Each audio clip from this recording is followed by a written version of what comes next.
sabendo as histórias.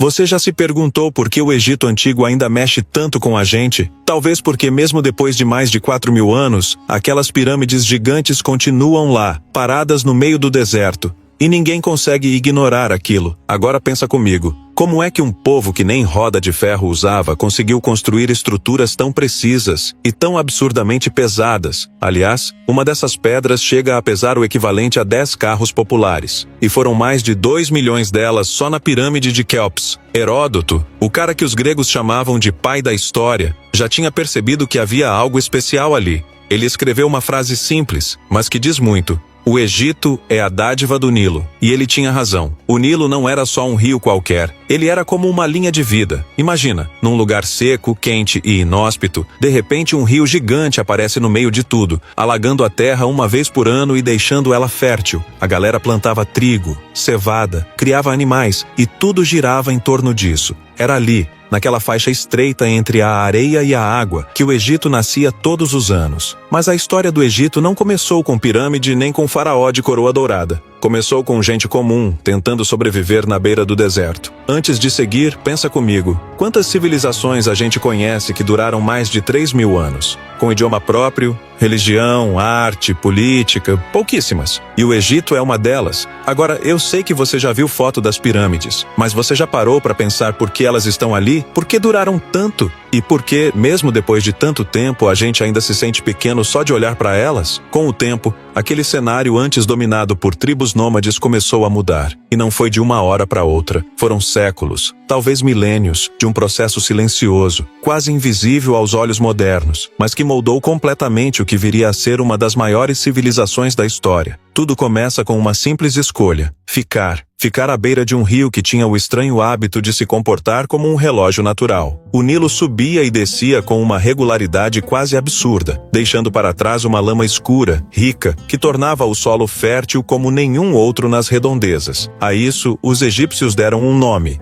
Kemet, que significa terra negra. Era a base de tudo. Imagine um mundo sem supermercados, sem água encanada, sem armazéns de trigo. A sobrevivência dependia exclusivamente do que a natureza entregava. E o Nilo entregava. A cada cheia, ele devolvia vida. A cada recuo, ele deixava espaço para o plantio. E foi assim que as primeiras aldeias surgiram. Pessoas plantando, colhendo, pescando, domesticando animais e, aos poucos, ficando. Essas comunidades começaram a se organizar de forma mais complexa. Casas feitas com tijolos de barro seco, galpões para guardar alimentos, canais escavados à mão para conduzir a água a áreas mais afastadas. Tudo isso surgia antes mesmo da escrita existir. Era uma sociedade se formando na prática, sem manuais ou mapas, só com tentativa e erro. E quando a estabilidade aparece, outra coisa surge: o tempo livre. Com o tempo livre, vêm as perguntas. E com as perguntas, os símbolos. Objetos feitos com intenções além da sobrevivência. Figuras humanas com cabeças de animais, pequenas esculturas, inscrições que começavam a ganhar padrão. Não era mais apenas viver, era entender. Era representar o mundo ao redor. É aqui que a religião começa a dar seus primeiros passos. O sol, o rio, a lua, a morte. Tudo precisava de um significado. Eles ainda não tinham Osíris, Ísis ou Horus, mas já acreditavam que havia algo além da matéria. Prova disso são os enterramentos. Já nessa fase inicial, encontramos corpos dispostos de forma específica, cobertos com esteiras, acompanhados de vasos, contas, objetos do dia a dia. Não era apenas enterrar, era preparar alguém para continuar existindo de alguma forma. Arqueólogos como Flinders Petrie, um dos pioneiros da egiptologia moderna, encontraram vestígios de sepultamentos com elementos simbólicos datados de mais de 5.000 anos atrás. Cemitérios organizados com túmulos voltados em uma direção, indicando que aquilo não era aleatório. Havia um padrão. E onde há padrão, há ideia por trás. Com o aumento da produção agrícola e da população, vieram os conflitos. Sim, mesmo naquela época, vizinhos discutiam por água, terra, comida. E é nesse contexto que surgem os primeiros chefes locais. Lideranças que organizavam, protegiam e, claro, cobravam por isso. Nascia o embrião da autoridade. Cada vilarejo tinha seu líder, seu símbolo, sua divindade local. E muitos desses símbolos aparecem nas cerâmicas, nas inscrições em ossos e nas primeiras tentativas de marcação territorial. Esses vilarejos começaram a crescer, a se agrupar. Os que tinham mais recursos absorviam os menores. As alianças se formavam e se desfaziam. E o mapa foi lentamente se dividindo em dois grandes blocos. O Alto Egito, ao sul, mais montanhoso e estreito, e o Baixo Egito, ao norte, mais plano e aberto. Eles ainda não eram um só país, mas a tensão entre essas duas regiões já era sentida. Tudo isso, absolutamente tudo, aconteceu antes mesmo de qualquer pirâmide ser construída. Quando alguém diz que a civilização egípcia é antiga, a maioria das pessoas pensa nas pirâmides. Mas as pirâmides são o ápice de um processo que levou milhares de anos até acontecer. Antes delas, vieram os camponeses, os artesãos, os enterradores, os líderes locais, as crenças primitivas, os objetos simbólicos. Isso tudo não está escrito só em livros. Está nos achados reais. Arqueólogos descobriram, por exemplo, em locais como Hierakonpolis e Nakada, tumbas datadas de 3.800 a.C., com pinturas murais, utensílios decorados e até sinais de hierarquia social. Não é especulação. Foram escavados, catalogados, estão em museus. Essas pessoas não tinham trono, mas tinham cultura. Não tinham templos, mas tinham fé. Não tinham exércitos, mas já sabiam se defender. Aliás, já que você chegou até aqui comigo, deixa eu te perguntar uma coisa. Você já parou para pensar quantas civilizações ficaram pelo caminho? Quantas culturas simplesmente sumiram sem deixar um rastro? E por que entre todas o Egito ficou? Segue comigo. Porque agora, o que antes eram apenas povoados à beira do rio, está prestes a se tornar um reino. Com o tempo, alguns desses povoados começaram a se destacar. Eles deixaram de ser só aldeias de agricultores e viraram verdadeiros centros de organização, comércio e cultura. Dois nomes que os arqueólogos encontraram em escavações e registros antigos chamam a atenção. Hierakonpolis, no sul, e Nakada, mais ao norte. Hoje, esses lugares podem parecer simples no mapa, mas na época eram potências regionais. Hierakonpolis, por exemplo, já tinha estruturas urbanas por volta de 3.400 a.C. Estamos falando de muralhas, prédios administrativos, ateliês, áreas para rituais religiosos e até uma fábrica de cerveja. Sim, os egípcios já produziam cerveja milênios antes de ela virar artesanal nos barzinhos de hoje. Essas cidades-estado funcionavam quase como reinos independentes, cada uma com seus próprios símbolos, líderes e divindades. Algumas delas já estavam criando sistemas de controle administrativo, provavelmente para gerenciar estoques, tributos e rituais. E foi aí que algo crucial começou a surgir: a escrita hieroglífica. Ela não apareceu pronta. Não foi de um dia para o outro. Primeiro vieram símbolos simples, provavelmente usados para marcar propriedade ou registrar trocas. Depois, esses símbolos foram ficando mais detalhados, e então começaram a se repetir com sentido, em padrões. É como se alguém tivesse percebido: se eu desenhar isso assim, todo mundo entende que quero dizer trigo. A comunicação virou registro, e o registro virou poder. Quem dominava essa nova linguagem conseguia controlar melhor os recursos, contar histórias, marcar leis, eternizar nomes. É por isso que tantos textos egípcios antigos aparecem em tumbas. Era uma forma de garantir que aquilo que foi feito em vida fosse lembrado depois da morte. E já que falamos de tumbas, esse é outro ponto essencial desse período. Começaram a surgir as primeiras estruturas funerárias monumentais. Elas eram chamadas de mastabas, construções retangulares com paredes inclinadas, feitas de tijolos de barro ou pedra. Elas não eram pequenas. Muitas delas tinham várias câmaras subterrâneas, corredores e até decorações nas paredes.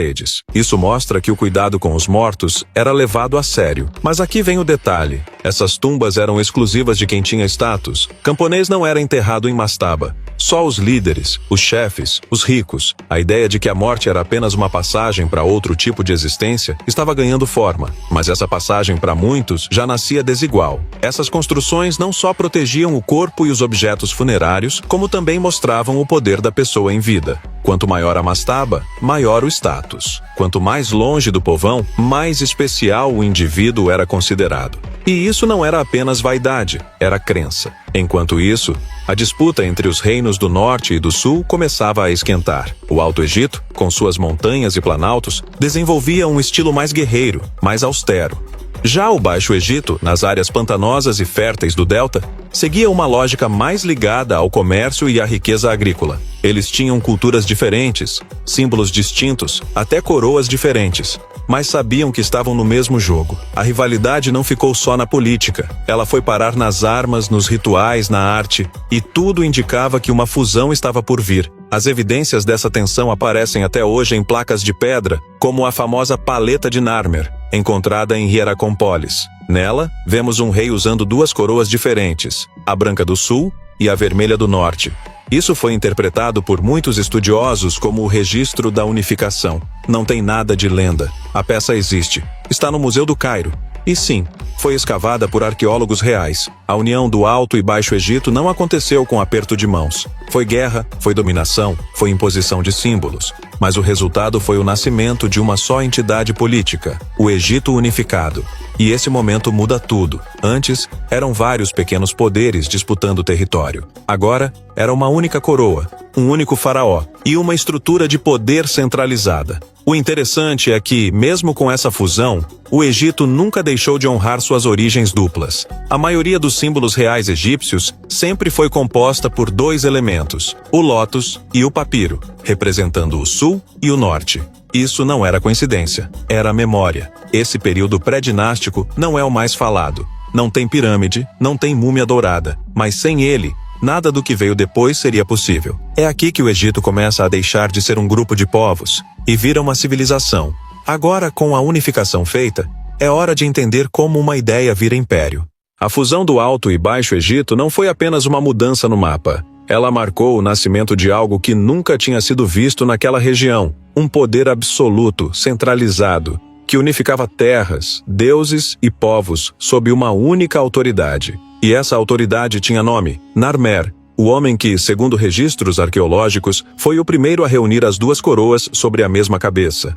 A famosa Paleta de Narmer, aquela pedra esculpida com cenas de guerra e símbolos reais, não está num livro de fantasia. Ela existe. Foi escavada em Hierakonpolis e hoje está no Museu Egípcio do Cairo. Nela, Narmer aparece esmagando inimigos, liderando tropas e usando em lados diferentes a coroa branca do sul e a vermelha do norte. Essa imagem não é só propaganda de vitória, é o marco visual do início de uma nova era, o período dinástico inicial. Esse momento é crucial porque, pela primeira vez, o Egito se organizava como um estado, e não qualquer estado, um estado teocrático. O líder máximo, o faraó, não era só rei. Ele era considerado uma espécie de ponte viva entre o mundo dos homens e o dos deuses. Não era alguém que representava a divindade. Ele era divino. Governar não era um direito, era um dever sagrado. Esse tipo de poder absoluto não se sustentava só na força. Ele precisava de símbolos. E os egípcios sabiam fazer isso como ninguém. A cobra na testa da coroa, os cetros cruzados, a barba falsa usada nos rituais, tudo tinha um significado profundo, reforçando que o faraó não era um simples mortal, era o dono da ordem. E sem ele, o caos tomaria conta. Os governantes das primeiras dinastias, como Aha, Jer, Den, deixaram registros em túmulos monumentais na região de Abidos. Esses túmulos não eram simples lugares de enterro. Eles eram complexos com câmaras subterrâneas, corredores e murais com inscrições que registravam feitos, oferendas e até cenas de cerimônias. As tumbas reais dessa época mostram que já havia uma preocupação com a eternidade, com o pós-vida do rei. Um faraó podia morrer, mas o poder que ele representava não. A administração também começou a tomar forma. Havia escribas, sacerdotes, chefes de nomos, as regiões administrativas, supervisores de obras, cobradores de tributos. Tudo sob o controle de uma única cabeça, o faraó. A complexidade da estrutura mostra que o Egito não era mais uma junção de povoados, era um mecanismo. E esse mecanismo funcionava com precisão. A religião, nesse contexto, se transformava numa ferramenta política. Os templos se tornaram centros administrativos. Os sacerdotes acumulavam influência. Os rituais validavam o poder real. E mais uma vez, nada disso é especulação. Os registros estão gravados em objetos, selos, cerâmicas, placas de marfim e nos próprios túmulos de funcionários da época. Em Saqqara. Foram encontrados túmulos de escribas com inscrições sobre o funcionamento do governo e as campanhas militares. A ideia de eternidade passou a ser um dos pilares do pensamento egípcio. Não só a eternidade da alma, mas da própria ordem social. Tudo devia permanecer como estava. O faraó era o responsável por manter essa estabilidade, e se ele falhasse, os deuses falhariam também. Por isso, ele era constantemente retratado como invencível, eterno, inquebrável. Mesmo doente, velho ou derrotado, nos registros, o faraó sempre vencia. A hierarquia era clara. O povo comum trabalhava, plantava, construía. A elite administrava, escrevia, julgava. Os sacerdotes interpretavam os sinais dos deuses. E no topo disso tudo, intocável, o Rei Deus. Isso pode parecer exagero para quem vê de fora, mas para quem vivia ali, era tão natural quanto o Nilo subindo no verão. O poder político e o poder espiritual estavam completamente entrelaçados. Se o faraó mandava construir um templo, ele não fazia isso só por glória. Era para garantir que a ordem divina continuasse. Se uma seca acontecia, o povo cobrava do rei, porque entendia que ele havia deixado algo escapar. Ser faraó não era só ter poder, era carregar o peso do equilíbrio do universo. Agora me diz, você conhece algum outro sistema político na história que durou com essa estrutura por mais de 1000 anos? Não estamos falando de reinos que caíam e voltavam. Estamos falando de uma continuidade quase ininterrupta, que começou aqui, nesse exato ponto da linha do tempo. Segue comigo, porque o Egito agora tem um rei, tem uma ordem e tem um plano. A próxima etapa não é só política, é monumental. Com a estrutura de poder já bem estabelecida e o faraó reconhecido como a encarnação viva da ordem divina, o Egito deu um salto que não foi só político, foi físico, concreto e monumental. A transição que ocorreu nesse momento não foi apenas de liderança ou dinastia, foi uma mudança no próprio conceito de permanência. Durante séculos, os mortos eram enterrados em mastabas, estruturas simples, de base larga e paredes inclinadas, feitas com tijolos de barro ou pedra bruta. Elas já carregavam significado, claro. Mas o que viria agora estava em outro patamar. Foi sob o governo de Djoser, primeiro faraó da terceira dinastia, que o Egito começou a se expressar através de algo novo. A arquitetura monumental em pedra cortada, pensada para durar para sempre. E no centro dessa transformação estava Imhotep. Sim, esse nome atravessou milênios. E não por acaso. Imhotep não era apenas um arquiteto. Ele foi sacerdote, médico, escriba e conselheiro-chefe do faraó. A importância dele foi tão grande que, séculos depois, egípcios chegaram a venerá-lo como um sábio divinizado. Mas isso aconteceu por mérito, não por lenda. Foi ele quem concebeu o projeto da pirâmide de degraus de Saqqara. Esquece por um momento as pirâmides de Gizé, porque essa veio antes, muito antes. Ela foi a primeira tentativa bem-sucedida de construir um monumento em pedra com múltiplos níveis, em uma época em que a humanidade mal dominava ferramentas básicas de corte. Não havia ferro, não havia tração animal em larga escala, não havia guindastes. Tudo foi feito com cálculo, trabalho coletivo e engenharia pura. A pirâmide tem mais de 60 metros de altura. Embaixo dela, existe um complexo de túneis subterrâneos que se estendem por quilômetros, com câmaras, poços, galerias, todos construídos com blocos de calcário cuidadosamente esculpidos. Ao redor, um grande recinto murado, com templos, pátios cerimoniais e colunatas. A escolha por usar pedra no lugar do barro ou da madeira não foi uma vaidade estética, foi uma afirmação. Barro derrete com o tempo. Madeira apodrece, mas pedra. A pedra fica. Era uma mensagem muito clara. O poder de Djoser não seria esquecido. E construir algo assim exigiu um novo nível de organização estatal. Não bastava ter operários. Era necessário um sistema para alimentar, vestir, abrigar e coordenar milhares de trabalhadores. Tinha gente só para cortar pedra, gente só para transportar, gente só para medir, gente só para escrever o que estava sendo feito. E gente, claro, para supervisionar tudo isso. A máquina do Estado egípcio, que já vinha se fortalecendo desde o período anterior, agora mostrava que podia executar projetos em escala nunca antes vista. Era como se o país inteiro funcionasse como um organismo vivo, com o faraó como cérebro, e todos os outros setores, agricultura, religião, arquitetura, artesanato, administração, atuando como membros e órgãos. Imhotep coordenou isso tudo, e o impacto do que ele fez ainda pode ser sentido. Ele elevou a ideia de túmulo para algo mais, um monumento à eternidade. E como tudo no Egito era carregado de símbolos, essa estrutura também carregava um significado maior. Os 6 degraus da pirâmide, empilhados uns sobre os outros, representavam uma escada simbólica que conduziria o espírito do faraó ao céu, até os deuses. Mas nada disso teria acontecido sem o contexto político e religioso da época. O poder do faraó não era questionado. A população aceitava, e até esperava, que ele fosse retratado como eterno, infalível, divino. Isso está presente em cada imagem, cada selo, cada texto encontrado nas ruínas e tumbas de Saqqara. E não é teoria. Escavações conduzidas por arqueólogos como Jean-Philippe Lauer, que trabalhou mais de 70 anos em Saqqara, documentaram cada parede, cada câmara, cada fragmento do que restou desse projeto monumental. São blocos de pedra com inscrições reais, cenas de oferendas, de rituais, de organização administrativa. Tudo isso sobreviveu. Se hoje você consegue olhar para essa estrutura e se sentir pequeno, imagine o impacto disso há quase 5.000 anos, quando tudo isso era novidade absoluta. Quando alguém olhava para aquela pirâmide, não via só pedra empilhada, via a confirmação de que o Egito era poderoso, estável, eterno. Esse foi o momento em que a arquitetura virou política, virou religião, virou ideologia. Não era só construir para os mortos, era construir para que os vivos entendessem o que viria depois. Aliás, se você chegou até aqui e ainda não escaneou o QR Code, tá esperando o quê? Lá no nosso e-book, Os Maiores Mistérios da Humanidade, mas dezenas de outras que foram literalmente escavadas da terra, decifradas com anos de trabalho, e que ainda hoje desafiam especialistas. E é seu para baixar agora. Vamos seguir, porque a próxima fase do Egito não vai só empilhar pedra, vai começar a erguer gigantes. Durante quase 500 anos, o antigo reino foi o coração pulsante do Egito.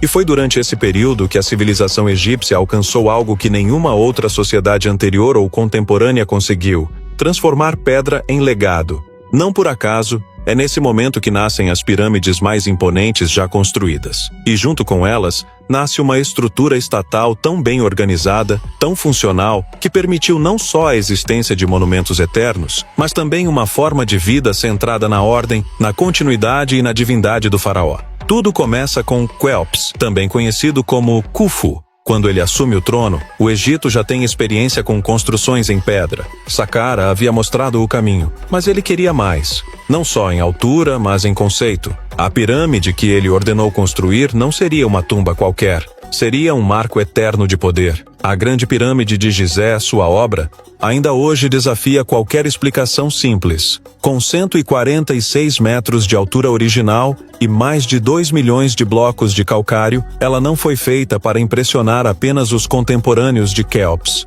Ela foi feita para desafiar o tempo. Os lados estão quase perfeitamente alinhados com os pontos cardeais. Os blocos foram esculpidos, transportados e encaixados com uma precisão que ainda hoje impressiona engenheiros. E isso sem usar roda, ferro ou guindastes. Durante muito tempo falou-se em escravidão, mas as evidências arqueológicas encontradas ao redor de Gizé contam uma outra história. Cidades inteiras dedicadas aos operários foram descobertas. Lá viviam pedreiros, carpinteiros, cozinheiros, médicos, escribas. Era uma operação gigantesca e organizada. Pessoas que, apesar das condições duras, eram bem alimentadas, tratadas e organizadas por especialidade. O que se vê é um esforço coordenado, planejado, com supervisão, registros e logística. A construção das pirâmides não era apenas um projeto arquitetônico. Era uma declaração. Representava o ciclo da vida, da morte e da eternidade. Representava o poder absoluto do faraó,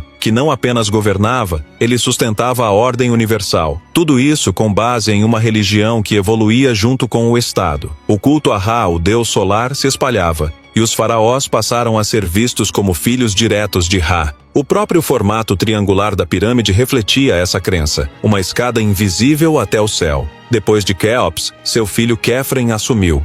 E com ele veio a segunda pirâmide, quase tão grande quanto a do pai. Mas sua principal marca está a poucos metros dali, a Grande Esfinge de Gizé, uma escultura colossal, com corpo de leão e rosto humano, talhada diretamente em uma única rocha. Com cerca de 73 metros de comprimento, ela não era apenas um guardião simbólico. Era a manifestação do poder real fundido com a força da natureza. Representava estabilidade, autoridade e eternidade. E então veio Miquerinos, neto de Quéops.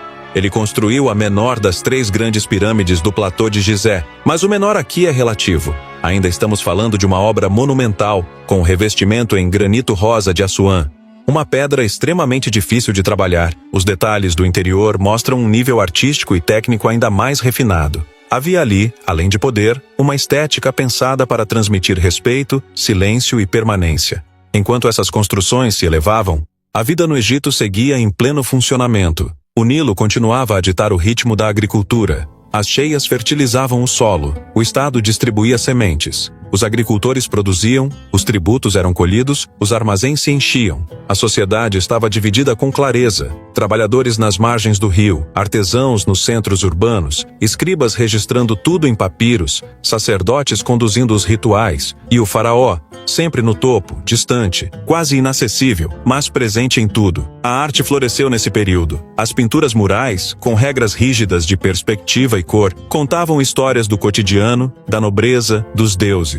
Os baixos relevos traziam cenas de caça, de pesca, de oferendas e julgamentos. As estátuas, sempre com a frontalidade e a rigidez típicas, transmitiam não emoção, mas estabilidade. O que se buscava não era retratar o momento, mas eternizar a ordem. A administração era vasta e precisa. O território estava dividido em nomos, regiões administrativas controladas por nomarcas. Cada nomarca era responsável por manter a ordem local, organizar a produção e garantir que os tributos chegassem à capital. Por um tempo, isso funcionou, mas aos poucos, alguns desses nomarcas começaram a acumular mais poder do que deveriam. Eles passaram a agir como pequenos reis, seus filhos herdavam cargos, suas tropas protegiam seus interesses locais, e o que era para ser uma rede de apoio ao trono começou a virar uma teia de interesses próprios. A centralização que antes funcionava como o coração do Egito começou a enfraquecer. As ordens do faraó demoravam mais para serem cumpridas. As decisões locais começavam a pesar mais que as do palácio. A unidade começava a se romper pelas bordas. Essa fragmentação do poder não veio de um golpe, nem de uma invasão. Foi silenciosa, progressiva. Um dia, os cofres do centro estavam mais vazios. Em outro, a lealdade das províncias parecia mais protocolar. E então, a engrenagem perfeita começou a ranger. O colapso não veio de fora, veio de dentro. E foi assim que o antigo reino começou a perder sua força. Um período que havia erguido as maiores pirâmides do mundo, consolidado o culto solar, estabelecido o poder divino do faraó e criado uma sociedade profundamente estruturada, começou a se dissolver na lentidão das disputas internas. O que veio a seguir seria conhecido como o primeiro período intermediário, uma fase de fragmentação, insegurança e disputas regionais. Mas mesmo diante da queda, o legado permaneceu. Os egípcios posteriores nunca deixaram de olhar para trás com reverência. As pirâmides não foram abandonadas. Continuaram sendo visitadas, estudadas,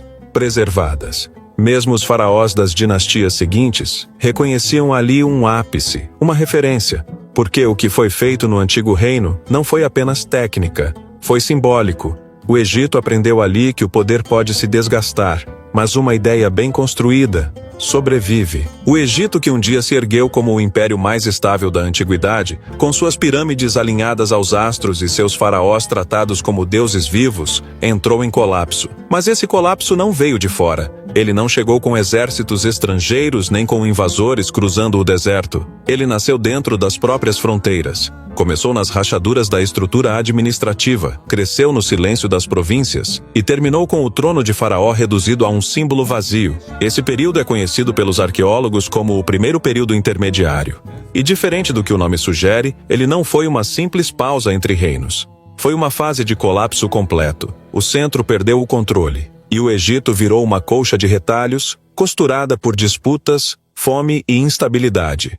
Os nomarcas, governadores regionais que durante o antigo reino se limitavam a administrar os nomos, as divisões territoriais do país, agora começaram a ignorar as ordens do trono. O faraó, outrora a imagem da ordem universal, já não tinha mais autoridade sobre o sul nem sobre o norte. A máquina estatal, que durante séculos havia funcionado com precisão quase matemática, começou a travar. E no vácuo de poder, cada nomarca se viu livre para impor sua própria lei. As tensões entre essas províncias autônomas cresceram rápido. O que era disputa por território virou guerra aberta entre nomos rivais. Tropas locais, mal organizadas, foram enviadas para confrontar vizinhos. Armazéns foram saqueados. Vilas inteiras foram reduzidas a ruínas. o medo tomou o lugar da estabilidade, e com o caos, veio a fome. A crise agrícola foi profunda. Sem coordenação central para gerenciar os canais de irrigação e as obras públicas, as cheias do Nilo passaram a ser mal aproveitadas. Campos ficaram secos. Outros foram inundados além do limite. A produtividade caiu. A fome se espalhou. Não havia mais segurança nos transportes. E os celeiros reais, que antes garantiam reservas mesmo nos anos difíceis, agora estavam vazios. Comida virou moeda. Pão virou tesouro. E a religião, que sustentava boa parte da estrutura social, também começou a ruir. Os templos foram saqueados por nômades, mas também por gente desesperada, do próprio povo. Muitos deixaram de acreditar nos rituais. Afinal, onde estava a proteção divina quando as famílias passavam dias sem comer? Túmulos, antes considerados intocáveis, começaram a ser violados. Roubos de objetos funerários se tornaram frequentes. O que antes era sagrado, virou alvo. Os sacerdotes já não conseguiam manter os ritos diários. O Estado havia se desfeito, não no nome, mas na prática. O Egito, pela primeira vez em séculos,